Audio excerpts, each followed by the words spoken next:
Travis Kelce being questionable, I got to ask a question here. Okay, good question coming. Here's a good question. He turns his ankle or rolls his ankle last week in Minnesota. Seemed very Gets the upset. Toradol. Gets the Toradol thank shot. you. All right, so what happened at halftime to which he came out and played pretty well and caught a touchdown pass? How did that go? They'd stick that thing in the booty cheek, put the Band-Aid on it, put a nice little tape job on it, and you keep going. So why can't he do that before tonight's game? He can. Would you recommend The question it? is, that's the question. Do you recommend it? Is there a reason for him to do it? I don't think there's a reason for him to have to get a Toradol shot and tape up his ankle and go out there and give it a go. You don't need him for this one. What do you want him to do? Go out, like peg-legged?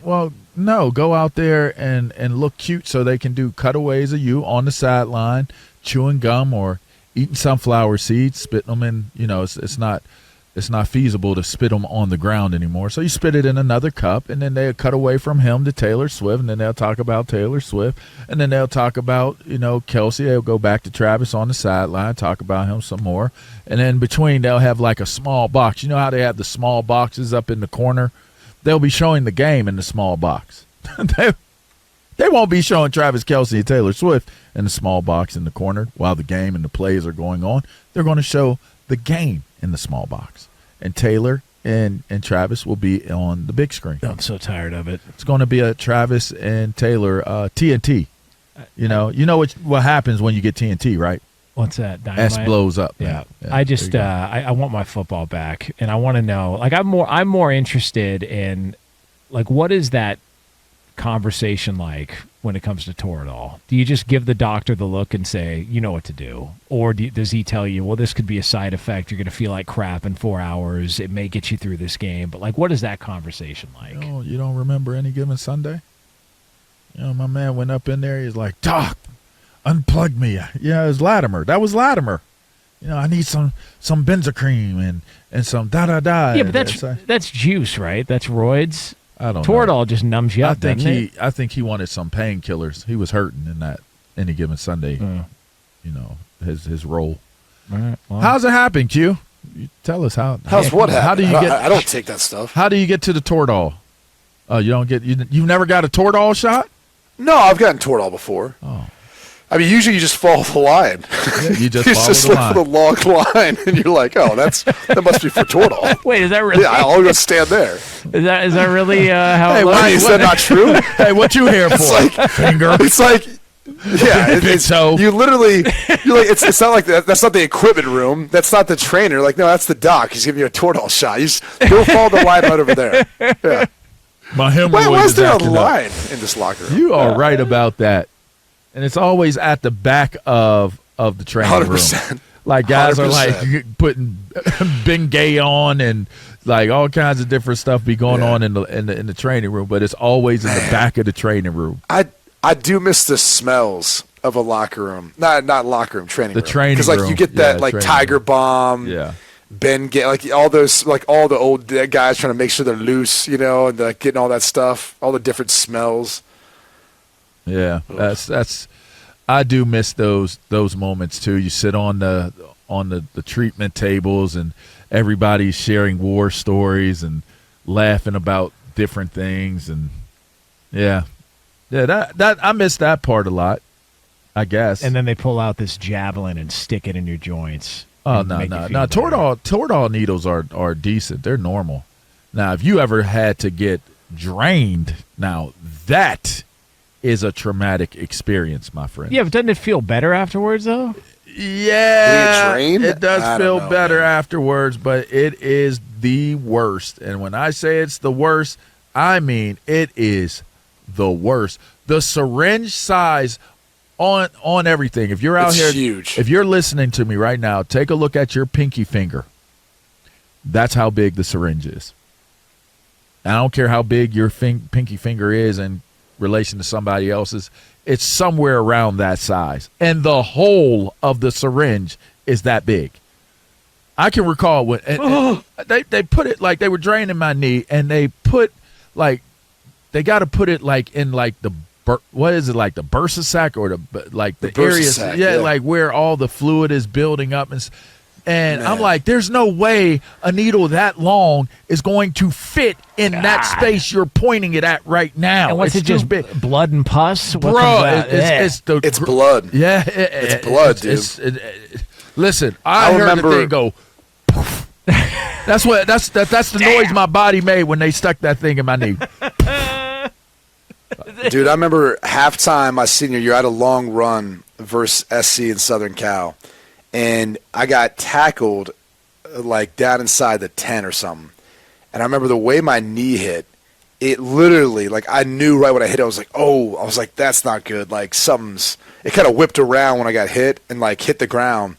I got up, man, and that bad boy, it was actually kind of like a crazy moment because you don't think your body can do that.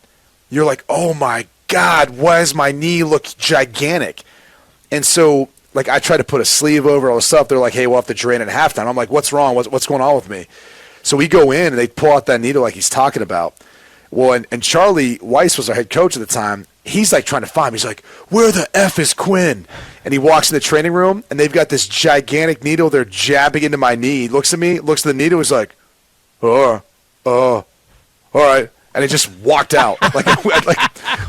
They drained it for next 10 minutes. Oh, it's and big so I enough put a to make sleeve you on. nauseous. It's big enough to make you almost pass out, man. You can pass Dude, out. he didn't say a word to me until I got back out in the field. And he's like, what do you feel like you can do? I was like, let's just try to do whatever you want, and then I'll tell you what I can't. Because that's some grown man-ish. You see that big-ass needle going in somebody else's body, you know that dude is doing what it takes. It takes a while to settle down too, because people don't realize if I bumped into something, that knee would swell right back up. Yep. Like I couldn't practice for a couple weeks afterwards. We had finals and all that before our bowl game, but I barely practiced before the Sugar Bowl that year. We didn't tell anyone that, but I had to get it all the inflammation calmed down before I could even go back out there and practice, which that was hard to do. So it filled and up. They got to numb you up first. That syringe is so big, they got to pre-stick you. So they stick you with Novocaine or a lidocaine or whatever. So how long before halftime did you suffer the injury? So it was under you were inside the red zone. Was it a couple of minutes left in the first half? I don't remember. I mean, it was a long run. It was a 60-yard run. And then after that, I think Darius I handed the ball off the next play, and I think he fumbled, and then USC recovered. So I can't remember exactly what portion of the game it was, but I know it was in the first half. I think it was, I can't remember if it was first quarter or second quarter. Yeah, and so it filled up that quick that they were like, all right, we know what to do, and just pumped you with that needle and drained. Yeah, look, it made me feel better. They looked at it and they were like, "Oh, okay, we know what to do." I'm like, "Oh, thank God," because I'm looking at am I bleeding out? Is this what it looks like? Your body just fills up with blood or something? It was the weirdest thing.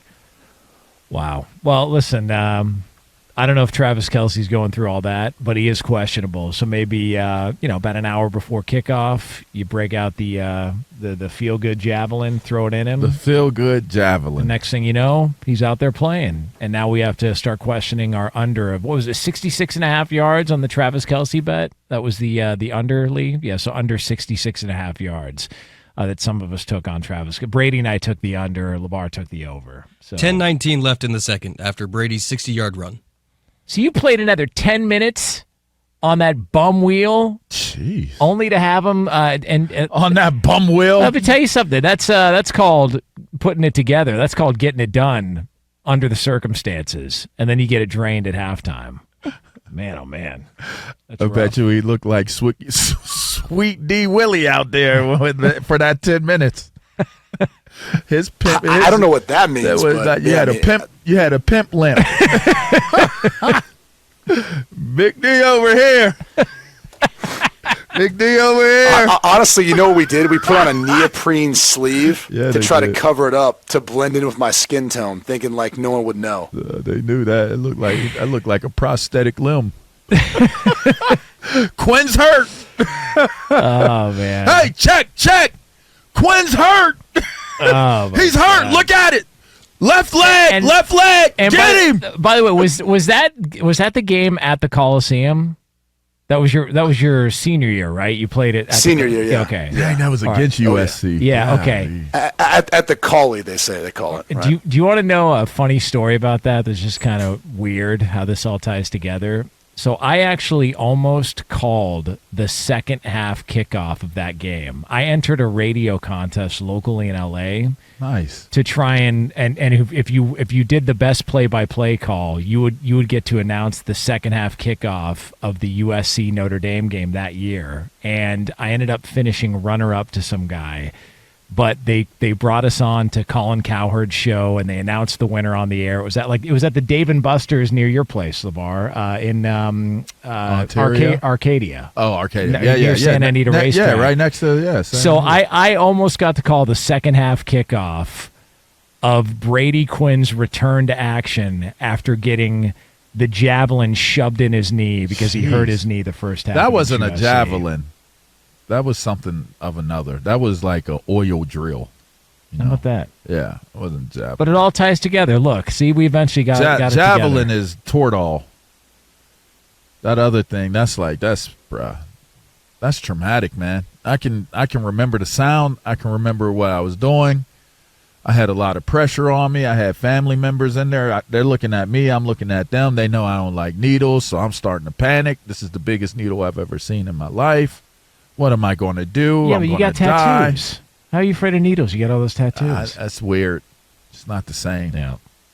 It's not the same. Well, hey, it's not the same in Denver. They're going to get wiped out tonight, so good for them. It is. You think so? What if they win, though? No chance.